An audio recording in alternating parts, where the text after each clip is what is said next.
기원전 444년 정도에, 그러니까 에스라가 귀환하고 나서 13년이 지난 때에 느헤미야가 와서 성벽을 재건하는 이야기가 느헤미야입니다. 그래서 느헤미야 구조를 좀 살펴보시면 1장부터 7장 총 13장으로 되어 있는데 1장부터 7장은 52일 동안 성벽, 무너졌던 문이 불타고 성벽이 무너져 있던 이곳을 재건하는 이야기. 그래서 3차 포로 귀환의 중심 인물이 되고, 그리고 8장부터 13장까지는 에스라와 함께 다시 한번 언약을 갱신하고 그 이스라엘의 부흥을 다시 한번, 그래서 말씀을 가르치고 초막절을 지키고 이런 일들이 일어나고 마지막에 영광스럽게 성벽을 봉헌하는 이야기가 느헤미야입니다. 느헤미야의 뜻은 여호와께서 위로하신다라는 이런 뜻으로 되어 있습니다. 세 가지 큰 테마를 가지고 함께 말씀을 나누도록 하겠습니다. 첫 번째, 같이 한번 따라할까요? 항상 기도하는 사람입니다. 느헤미야 1장 3절 4절 말씀 우리 앞에 화면 보고 같이 한번 읽도록 하겠습니다. 시작. 그들이 내게 이르되 사로잡힘을 면하고 남아있는 자들이 그 지방 거기에서 큰 환난을 당하고 능욕을 받으며 예루살렘 성은 허물어지고 성문들은 불탔다 하는지라. 내가 이 말을 듣고 앉아서 울고 수일 동안 슬퍼하며 하늘의 하나님 앞에 금식하며 기도하여. 아멘. 느헤미야 1장 말씀인데요. 그 앞에 1장 1절에 보면 하가랴의 아들 느헤미야의 말이라 그러면서 아닥사스다 왕 20년에 제20년에 기슬르월, 발음이 어렵네요. 이때 수상궁에 있었는데 그때 형제들 가운데 하나인 하나니가 와서 유다의 형편을 물으니까 이 말을 하는 겁니다. 3절에 그들이 내게 이르되 사로잡힘을 면하고 남아있는 자들이 그 지방 거기에서 큰 환난을 당하고 능욕을 받으며 예루살렘 성은 허물어지고 성문들은 불탔다 하는지라. 성전은 지어져 있지만 지금 그 예루살렘 성의 성벽이 무너져 있고 문이 다 부서져 있고 불타고 있는 이 상황. 그래서 능욕을 받고 있고 어느 때든 적들의 침범을 받을 수 있는 위기 가운데 있는 고국의 상황이었습니다. 느헤미야가 이 4절 말씀 보면 내가 이 말을 듣고 앉아서 울고, 우는 데서 그치는 게 아니라 수일 동안 슬퍼하며 누구 앞에 금식하며 기도합니까? 하늘의 하나님 앞에 금식하며 기도하여. 느헤미야가 고국의 위기가 들렸을 때 그냥 이민 간 사람이라면, 그냥 그 땅에서 태어난 사람이라면 고국의 안타까운 사연이 들리긴 하지만 그냥 외면하고 자신의 삶을 살 수도 있었습니다. 느헤미야가 높은 자리에 있었고 충분히 그 땅에서 먹고 살 수 있는 안정된 삶이 있었는데, 그런데 느헤미야가 이 말을 듣고 앉아서 수일 동안 슬퍼하며 하늘의 하나님 앞에 금식하며 기도했다라는 이 표현 한 절이지만 느헤미야가 고국을 어떻게 생각하고 있었는지를 알 수 있는 대목입니다. 그리고 하늘의 하나님 앞에 기도하는 그 기도의 내용을 보면 하나님 약속했던 대로, 하나님 언약했던 대로 우리가 이 땅에 끌려와서 예루살렘을 향해서, 성전을 향해서 기도하면 우리를 구원해 주신다는 그 언약을 붙들고 기도한 거 보면 느헤미야는 말씀에 깨어있는 사람이었습니다. 슬픔과 탄식으로 자기의 삶이 되어지지 않을 만큼 왕의 총애받는 신하였는데 자신의 삶이 제대로 자신의 직무를 할 수 없을 만큼 큰 슬픔과 탄식에 빠져 있을 정도로 나라의 아픔이, 멀리 900km 떨어져 있는 예루살렘의 그 고통이 자기의 고통이었습니다. 아마 느헤미야는 알았을 것입니다. 이스라엘의 환란이 이건 한 나라의 멸망이 아니구나. 여러분 생각해 보세요. 이스라엘이 만약에 멸망됐다, 예루살렘이 무너져서 또 적들의 손아귀에 들어갔다, 그래서 이스라엘이라는 나라가 역사 가운데 사라졌다, 이렇게 되면요 구원을 얻을 수 있는 기회가, 살아계신 하나님의 이름을 들을 수 있는 기회가 사라진다는 것입니다. 지금으로 말하면 교회가 지금 연약한 모습 때문에 지탄을 받고 부끄러운 것도 사실이지만 이 땅에 만약에 교회가 사라진다고 생각해 보십시오. 저 중동 무슬림 국가나 북한 땅에는 공식적으로 이렇게 전도를 할 수가 없잖아요. 교회를 세울 수 없잖아요.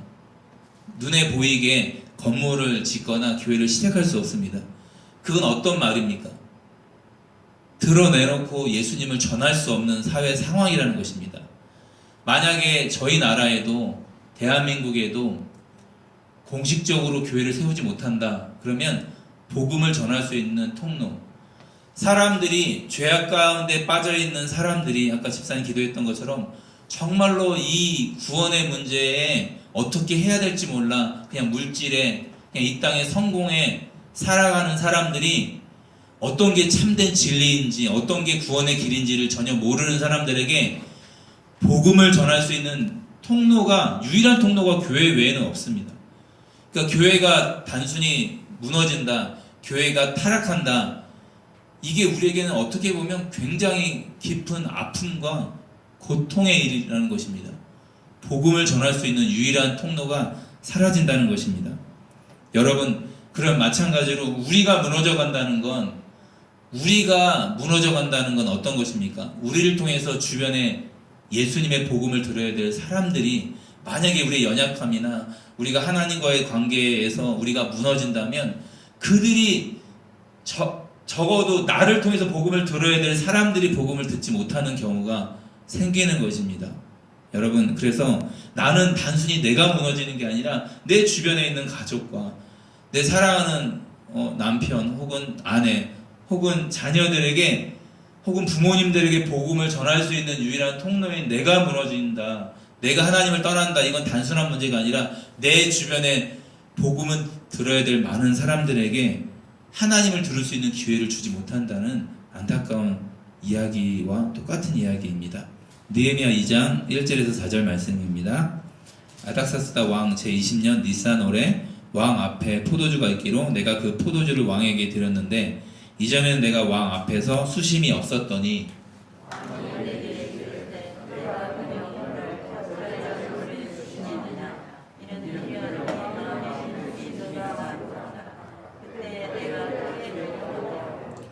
왕께 대답하되 왕은 만세수를 하옵소서. 내 조상들의 묘실이 있는 성읍이 이제까지 황폐하고 성문이 불탔사오니 내가 어찌 얼굴에 수심이 없사오리이까 하니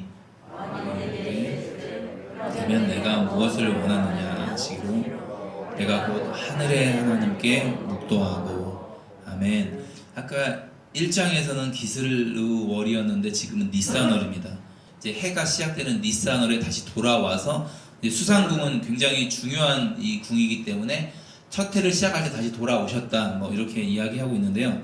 중요한 건 4개월 동안 느헤미야가 계속 기도했다는 겁니다. 아까 이제 며칠 동안 금식하며 기도했고 이 4개월 동안 왕을 다시 만날 때까지 얼마나 이 고국을 위해서 기도했는지 왕이 딱 보는 순간 얼굴에 근심이 가득한 게, 수심이 가득한 게 딱 보였습니다. 술 맡은 관원장이 얼굴에 근심을 가졌다. 이건 굉장히 위험한 사건입니다. 어떤 사건일까요? 저희도 이제 사극에 보면 왕에게 총애를 받는 사람이 근심이 가득할 때는 보통 어떤 일이 일어납니까? 이제 쿠데타를 일으키기 위해서 왕을 이제 모살하려고 왕을 죽이기 위해서 이렇게 이제 왕에게 반대하는 세력의 이제 하수를 받고 왕을 이제 죽이려고 이제 어떤 단검을 들고 왕 옆에 서 있으면 이게 얼굴 표정이 드러나 있잖아요. 막 긴장하고 식은땀이 막 흐르는 것처럼. 그런데 느헤미야가 그런 것 때문에 얼굴에 수심이 가득한 게 아니라 고국의 그 아픔과 고통 때문에 얼굴에 근심이 가득하니까 이전까지는 그런 표정을 보지 못했는데 얼굴에 수심이 가득하다고 왕이 이야기하는 순간 느헤미야가 참 지혜롭게 대답을 합니다. 예루살렘이라고 이야기하지 않고 자기 조상들이 있는 땅, 조상들의 묘실이 있는 그 땅, 페르시아도 마찬가지로 선조들을, 조상들을 굉장히 소중하게 생각하기 때문에 예루살렘 이렇게 표현하지 않고 제 조상들의 묘실이 있는 곳에 불이 타고 성문이 막 불타고 그곳이 지금 어려움을 당하고 있습니다. 그러니까 제가 어떻게 근심이 없겠습니까? 라고 말하자 아닥사스다 왕이 내게 이르되 내가 그러면 무엇을 원하느냐? 이러면 보통 저 같으면 제가 고국으로 좀 돌아가서 성벽을 짓고 성문을 다시 한번 수리했으면 좋겠습니다. 이렇게 대답할 것 같은데 뭐 합니까? 느헤미야는 이렇게 왕이 딱 물으니까 그 짧은 찰나에 뭐 합니까? 하늘의 하나님께 묵도하는 거예요.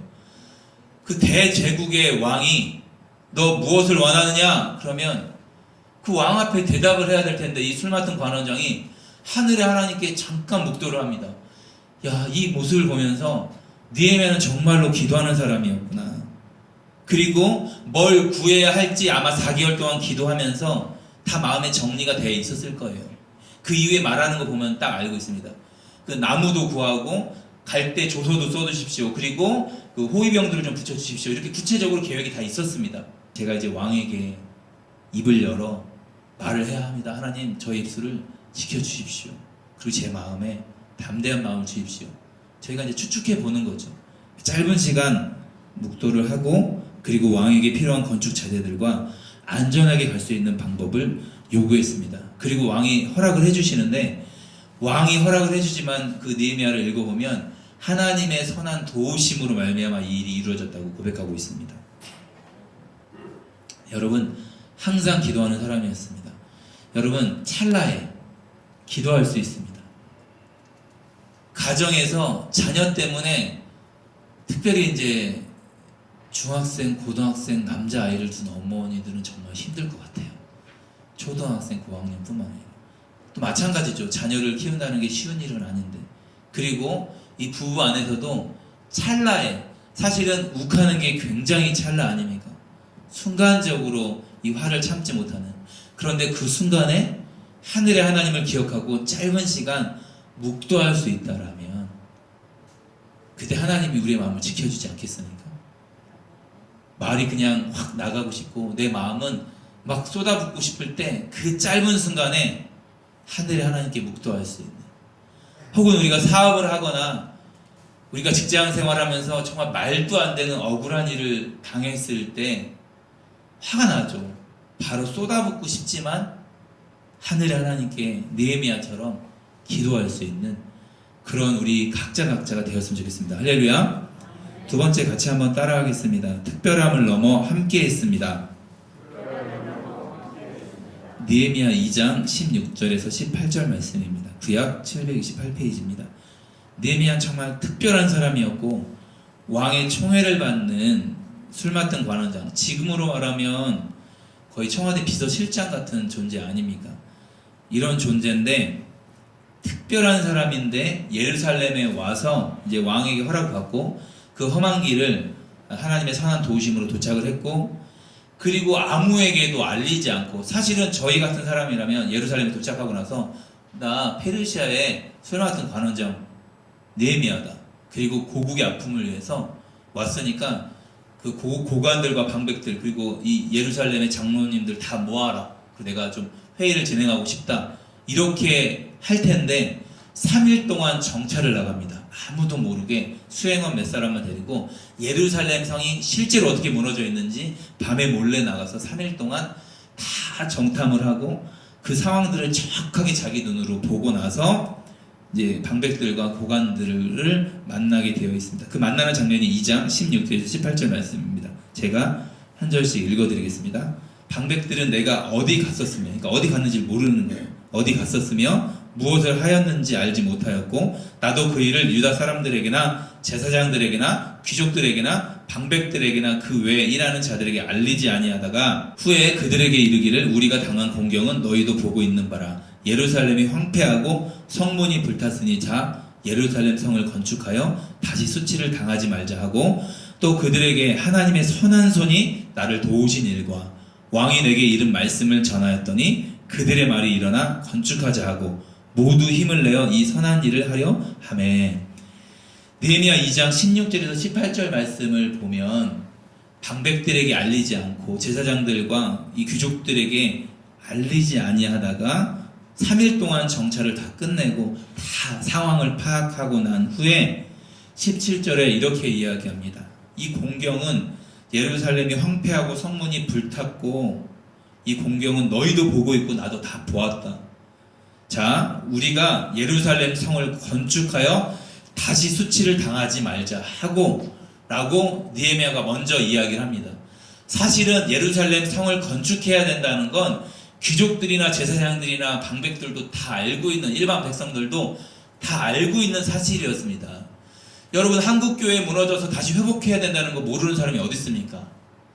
하나님, 다음 세대가 문제입니다. 이걸 모르는 사람이 누가 있습니까? 다 알고 있습니다. 그런데 이걸 정확하게 진단하고 한국교회를 살릴 방법을 하나님께 정확하게 받은 사람, 이 땅의 다음 세대를 살릴 수 있는 방법을 정확하게 다음 세대의 현실을 파악하고 다음 세대에 대한 마음을 가지고 구체적으로 방법을 결정하고 이 한국교회 안에, 또 교회 안에 우리 한국교회 다시 한번 살려야 합니다. 무너져 있는 다음 세대를 다시 한번 일으켜야 합니다라고 말하기까지는 느헤미야 같은 한 사람이 일어나야 합니다.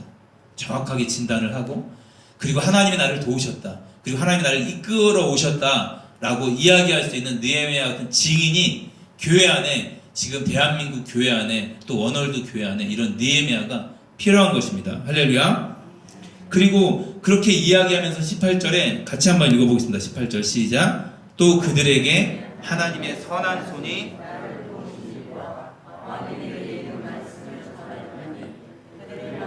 일어나 건축하자 하고 모두 힘을 내어 이 선한 일을 하려 하매. 아멘. 그들에게 하나님의 선한 손이 나를 도우시니까 내가 4개월 동안 기도하고 어떻게 왕에게 허락을 받고 이 힘든 길을 900km를 그 페르시아의 수상궁에서 이 예루살렘까지 왔는지, 그리고 왕이 나를 도운 일, 하나님의 선한 손이 나를 도운 일과 아닥사스다 왕이 나에게 허락한 이 일들을, 그리고 어떤 조서를 받고 왔는지를 전하고 건축하자라고 했을 때 사람들이 일어나기 시작했습니다. 정확하게 하나님이 인도해 오셨다, 그리고 왕이 이건 허락한 일이다. 다 예루살렘 성을 건축해야 되는 거 알고 있었지만 구체적인 허락을 받아왔고, 그리고 무엇보다 살아계신 하나님이 나를 도왔다 라는 것들을 이스라엘 백성들에게 이야기했을 때 사람들이 함께 느헤미야에게 이 일을 하자고 붙기 시작했습니다. 느헤미야 3장 1절에서 4절 말씀입니다. 한 절씩 교독하겠습니다. 그때 대제사장 엘리야십이 그의 형제 제사장들과 함께 일어나 양문을 건축하여 성별하고 문짝을 달고 또 성벽을 건축하여 한메아 망대에서부터 하나넬 망대까지 성별하였고,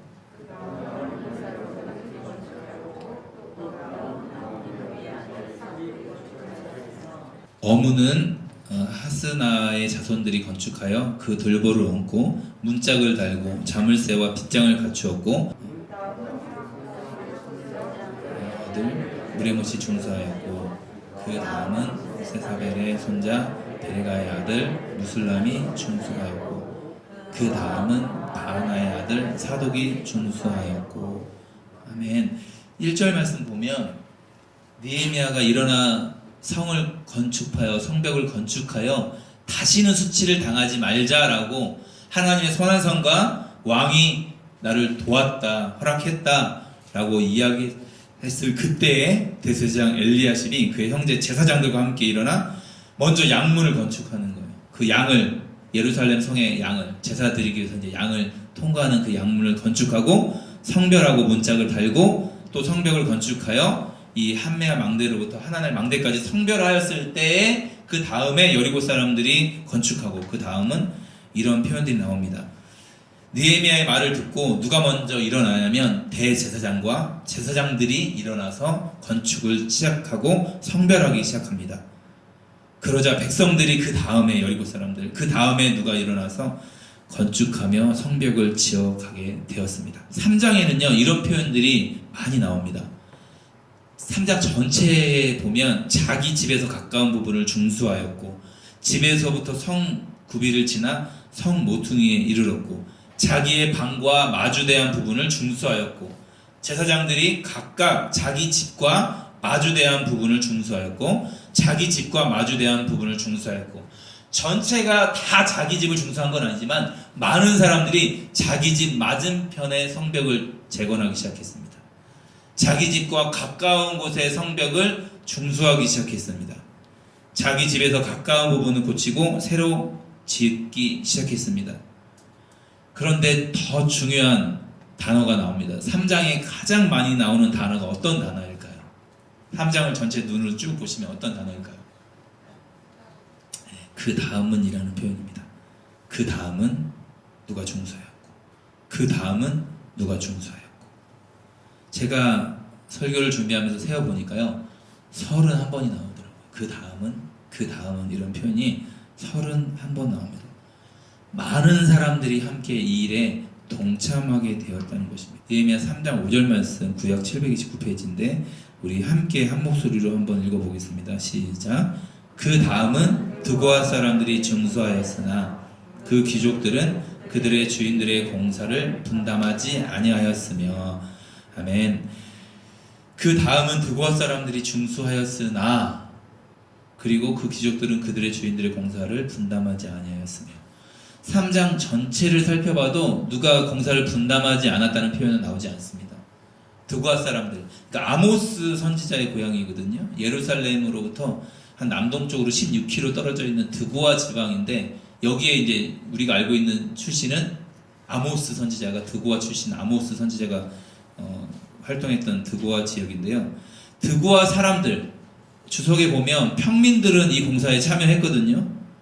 이 일반 백성들은 참여했는데 그 귀족들은 그 주인들의 공사를 분담하지 아니하였으며, 히브리어 원어로 보면 자기의 몫을 감당하지 않았습니다. 드고아 지방 사람들의 분명히 맡아야 될 몫이 있었는데 거기에 귀족들이 동참하지 않았습니다. 왜 동참하지 않았을까? 제가 여러 책을 참고해 봐도 정확하게 시원하게 답을 해주지는 않지만 정치적인 문제가 좀 있는 표현을 하기도 하고, 사마리아 사람이나 아라비아 사람과의 어떤 관계들 때문에, 남쪽에 있는 지방의 사람들과의 관계 때문에 예루살렘 성벽이 이제 재건된다는 건 독립적인, 이제 누구의 침범도 받지 않는 안전하고 예루살렘의 이 군사력이 강화되는 이런 사건 때문에 드고아 귀족들이, 이 남쪽에 살고 있는 이 드고아 귀족들이 그 남쪽에 있는 지방 사람들과의 어떤 정치적인 관계 때문에 적극적으로 자기 몫을 참여하지 않았을 가능성이 가장 타당해 보입니다. 그런데 어찌하였건 하나님이 허락한 일이고, 페르시아 왕이 조서를 내려준 일인데, 그리고 지금 그 분위기를 보면 알잖아요. 예루살렘 분위기가 지금 어떻게 돌아가고 있는지. 여리고 사람들도, 수많은 지방의 사람들도 함께 이 일에 으쌰으쌰 참여하는 이 일에, 또 중요한 건 드고아 자기 평민들, 자기 지역의 백성들도 그 공사에 참여하고 있는데 그 귀족들이 그 자기의 몫을 감당하지 않는 것입니다. 참여하지 않았습니다. 우리 오늘 깨닫게 되는 거 세 번째 같이 한번 따라하겠습니다. 함께함으로 위대한 일을 이루었습니다. 느헤미야 혼자 감당한 게 아니라 함께함으로 이 위대한 일을 이루었습니다. 느헤미야 4장 17절에서 18절 말씀 제가 한번 읽어드리겠습니다. 성을 건축하는 자와 짐을 나르는 자는 다 각각 한 손으로 일을 하며 한 손에는 병기를 잡았는데, 건축하는 자는 각각 허리에 칼을 차고 건축하며 나팔 부는 자는 내 곁에 섰었느니라. 17절 말씀 보면 성을 건축하는 자와 짐을 나르는 자는 다 각각 어느 손으로 일했습니까? 양손으로 일을 하는 게 아니라 한 손으로 일을 하며, 한 손에는 뭘 잡고 있습니까? 병기를 잡고 있었습니다. 어느 때든 적군들이 쳐들어올 수 있는 위기가 있었기 때문에 이렇게 긴장 가운데 일을 하게 됐고, 얼마나 불편하겠습니까? 그런데 그만큼 위기 가운데 있었던 현장이었습니다. 그래서 건축하는 자는 각각 허리에 칼을 차고 건축하며 나팔 부는 자는 내 곁에 섰었느니라. 느헤미야 곁에 나팔을 부는 자. 그래서 4장 20절 말씀 보면 나팔이 부는 곳에, 그 뒤에 19절 20절 보면 나팔이 불려지는 곳에 와서 함께 싸우라는 거예요. 공사를 하다가 어느 소리든 나팔을 불면 저쪽이다 그러면 모든 공사를 스톱하고 그 병기를 가지고 칼을 가지고 그곳으로 와서 싸우면 하나님이 우리와 함께 싸우실 거다. 그래서 각각 일을 하면서도 전쟁을 준비하고 있는 상황이었습니다. 느헤미야 4장 21절에서 23절 말씀인데요. 한 절씩 교독하고 23절은 같이 한번 읽어보겠습니다. 우리가 이같이 공사하는데 무리의 절반은 동틀 때부터 별이 나기까지 창을 잡았으며,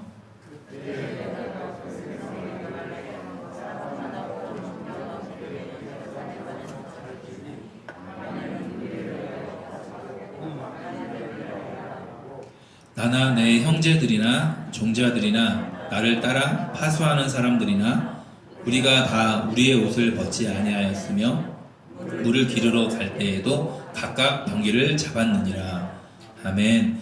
21절 말씀 보면 동틀 때부터 별이 나기까지 창을 잡고 있었고, 그때 22절에는 밤에는 우리를 위하여 파수하겠고 낮에는 일하리라. 밤에도 파수꾼을 세워서 계속 적들이 쳐들어오는지 보고 있어야 했습니다. 밤새 보초를 세웠다는 것입니다. 그리고 낮에는 또 일을 해야 하고 돌아가면서 근무들을 섰겠죠. 그리고 23절에 옷을 벗지 않았습니다. 그러니까 옷을 벗지 않고 군대에 마치 군대에 가면 5분 대기조라는 게 있지 않습니까? 군대 갔다 오신 분들. 그러니까 5분 대기조는 군복을 입은 채로 잠을 자야 합니다. 그러니까 취침복을 원래 체육복으로 편하게 입는데 5분 대기조는 땅땅땅땅땅 출동 명령이 치는 순간 옷을 다 입고 신발을 묶고 자기의 모든 그 군장, 간편하게 군장을 하고 자기 총기를 들고 딱 집합하는 데까지 5분 안에 집합을 해야 되기 때문에 옷을 입고 자야만 합니다. 마찬가지로 물을 기르러 갈 때에도 각각 병기를 잡고 다 우리의 옷을 벗지 않았다고 표현하고 있습니다. 얼마나 피곤하고 긴장의 연속이겠습니까? 그런데 이게 함께하니까 가능한 일이었습니다. 함께하니까. 하나의 목적이 있었습니다. 지금 예루살렘에. 어떤 목적입니까? 성벽을 재건하는 일. 다시는 능욕이나 환란이나 수치를 당하지 않기 위해서 성벽을 재건하는 이 목적이 있었습니다. 여러분, 지금 워널드 교회가 이 하나된 마음을 모으는 게 가장 중요할 것 같습니다. 우리가 어떤 일을 먼저 시도하는 게 중요한 게 아니라 하나의 목적. 예루살렘이, 지금 이스라엘 백성들이 예루살렘 성을 건축하는 것처럼 저희가 어떤 일을 먼저 하는 게 중요한 게 아니라 말씀을 준비하면서 워널드 교회 안에 이 하나된 목적, 어디로 가야 할지를 알게 되는 그 하나된 그 마음, 우리 모든 사랑하는 모든 성도님들이 와, 하나님이 우리 교회 안에 주신 건 이거구나 라고 마음이 모아질 때까지 우리가 먼저는 기도해야 될 것 같습니다. 할렐루야. 이건 한 사람의 뛰어난 한 목회자의 우리 장로님들이나 우리 운영위원회의 어떤 탁월한 어떤 운영 능력이나 행정이 지금 필요한 게 아니라 하나님이 워널드 교회 가운데 정말 무엇을 원하시는지를 발견해 나가는 그 시간, 이게 몇 개월이 걸릴 수 있고 혹 1년이 걸릴 수도 있을 것 같습니다. 그런데 정말 중요한 것 같습니다. 아, 우리가 이것 때문에 부끄러움을 당했구나, 이것 때문에 우리가 무너졌었구나, 이것 때문에 우리가 성장을 못했구나, 이 아픔들을 발견하고 하나님, 이거 우리가 고쳐야 하고 워널드 교회는 앞으로 이렇게 나가야 하겠습니다라는 구체적인 것이 나오기 전까지는 우리가 하나된 마음으로 기도하는 시간을 가졌으면 좋겠습니다. 할렐루야. 그러니까 제가 지난주에 북한을 위해서 당장 무엇을 시도하자는 표현이 아닙니다. 우리가 북한을 품어야 하고 북한에 있는 아이들을 가르쳐야 하고, 이게 어떤 학교를 짓겠다, 어떤 북한의 교회를 짓겠다, 당장 무슨 일을 하자는 게 아니라 이게 정말로 하나님 편에서 온 마음인지를 우리 다 같은 마음이 하나 될 때까지 기도하고 기다리며 준비하는 시간을 갖자는 것입니다. 여러분, 모두가 하나님의 뜻을 우리가 발견하고 하나된 마음으로 준비된다면 그 다음에 일을 추진해야 할 때, 이제 워널드 교회가 5년 혹은 10년 그 일을 추진해 나가면서 어려움이 발생하겠습니까? 발생하지 않겠습니까? 분명 어려움이 있습니다.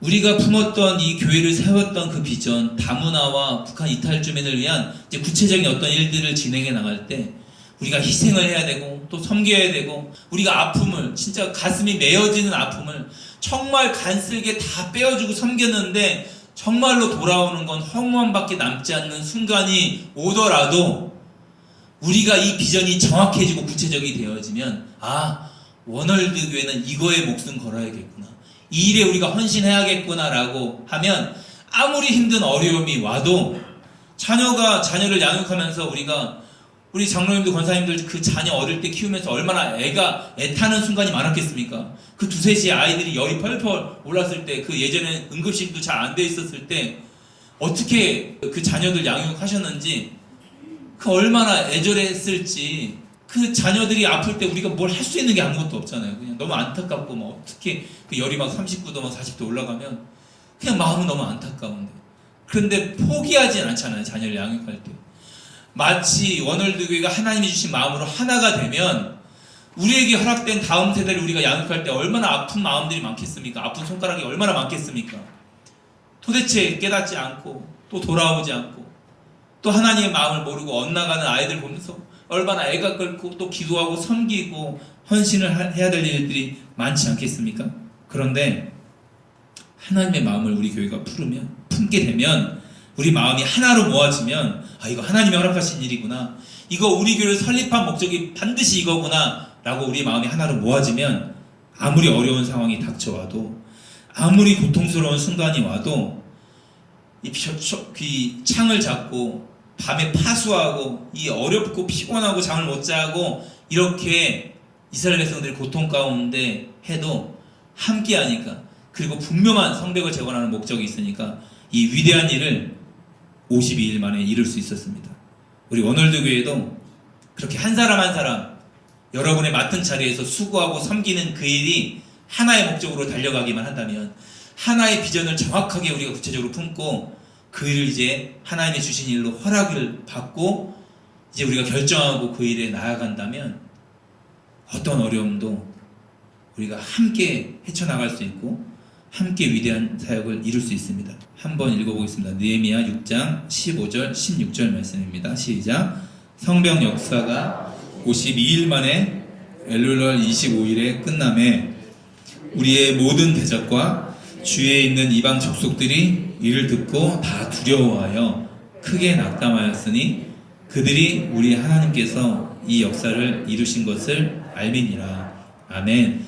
이 성벽 역사가 그 다음은 누가 병기를 잡고 막 옷을 벗지 않고 물을 기르고 갈 때도 막 창을 잡고 일을 했던, 밤에는 막 파수하고 낮에는 또 일하고 잠을 자지 못하고 했던 이 일이 52일 만에 끝났습니다. 그런데 16절 말씀 보면 우리의 모든 대적과 주위에 있는 이방 족속들이 이를 듣고 다 두려워하고 크게 낙담했습니다. 이스라엘 백성들을 낙담시키려고 했던 이들이 자기들이 낙담하게 되었습니다. 어떤 방해들이 있었냐면 산발락과 도비아 중심으로 해서 수많은 사마리아 사람들도 정치적인 문제가 섞여 있는 사람들이 막 페르시아에 고발하는 조서를 막 보내기도 하고, 느헤미야를 막 들로 데리고 와서 막 회유하기도 하고 막 협박하기도 하고, 그리고 내부적인 문제도 굉장히 많았습니다. 막 부자들이 막 이자를 너무 많이 받는, 돈을 빌려주고 말도 안 되는 막 이자를, 하나님 말씀을 어기고 이자를 너무 많이 받는 일 때문에 내면의 문제들이 막 일을 하다가 자기 백성들 때문에 지쳐버리는 일, 내적인 문제들도 너무나 힘들었습니다. 그때 느헤미야가 어떤 일을 결정했냐면 귀족들에게 이자 받지 마라, 이자 받지 말고 원금만 받으라고 이야기를 하고, 그리고 자신도 12년 동안 페르시아의 월급을 받지 않고 녹을 받지 않고 자기가 가지고 있는 재산으로 이들의 밥을 섬기기 시작했습니다.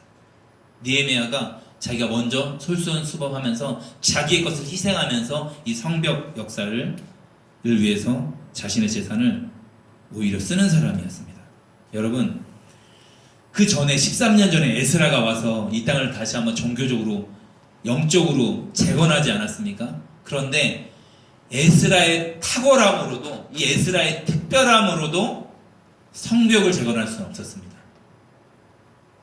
에스라는 영적인 지도자였습니다. 그럼 성벽을 재건하기 위해서는 누가 필요했습니까? 느헤미야와 같은 지도자, 행정가, 이 나라 살림을 이끌어갈 수 있는 탁월한 사람이 필요했습니다. 여러분, 국방을 책임지고 나라를 튼튼히 하는 것은 이건 목회자가 할 수 있는 영역이 아닙니다. 어떻게 보면 하나님이 주신 교회의 목양 방법은 목회자가 말씀과 기도의 전문, 사도행전을 보면 우리가 알 수 있듯이 말씀과 기도에 전무하고, 그리고 헬라인 과부들이나 히브리 과부들에 대한 이런 어떤 섬기는 일 때문에 막 갈등이 일어나고 싸움이 일어났을 때 교회에 계시는 집사님들, 장로님들이 이 일들을 해결하기 위해서 7 집사를 세웠던 것이 교회 행정의 시작이었습니다. 그러면 교회가 나아가야 될 큰 방향들, 하나님의 큰 비전들을 말씀과 기도로 목회자가 받는다면 구체적으로 사실은 그 일을 시행하고 결정하는 일들은 사실은 목회자가 감당할 일이 아니라 귀한 우리 장로님들, 권사님들, 안수집사님들, 또 집사님들, 또 운영위원회와 재직회가 이 일들을 감당하면서 해나가는 일입니다. 사실은 목회자가 너무 많은 부분들을 참여하고 간섭하고 있는 것 같아요. 한국교회 현실을 보면. 그래서 정말로 목회와 이 행정이 정확하게 구분될 수 있는 이런 모습이 어떻게 보면 성경적인 모델입니다. 여러분, 그래서 느헤미야 지도자 한 사람으로 이 일들이 감당된 것이 아니라 함께 이 일을 감당했습니다. 자기가 독불장군처럼 와서 막 추진해 나갔던 것이 아니라 3일 동안 형편을 잘 살펴봤고, 그리고 52일 동안 사람들의 마음을 일으켰고 함께 할 수 있도록 그때 제사장들이 일어났고, 그때 귀족들과 모든 백성들이 함께 52일 만에 이 엄청난 역사를 일으켰습니다. 여러분, 아까 드고와 귀족들 참여하지 않았던 사람들의 삶을 한번 생각해 보시겠습니까? 그 일들을 52일 동안 으쌰으쌰 할 때 자기가 일반적인 생활이 됐을까요? 자기의 삶에서 눈으로 보이지 않겠습니까? 사람들이 열심히 일하고 있는 것들이.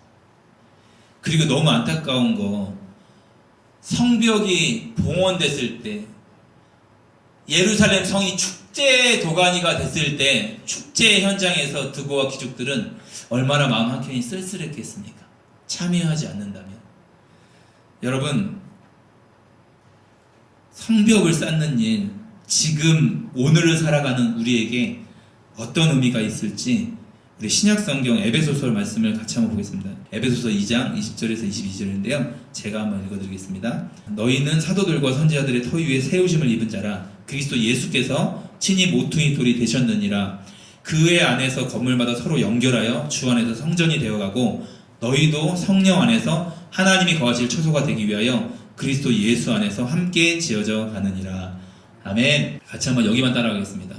그리스도 예수 안에서 함께 지어져 가느니라.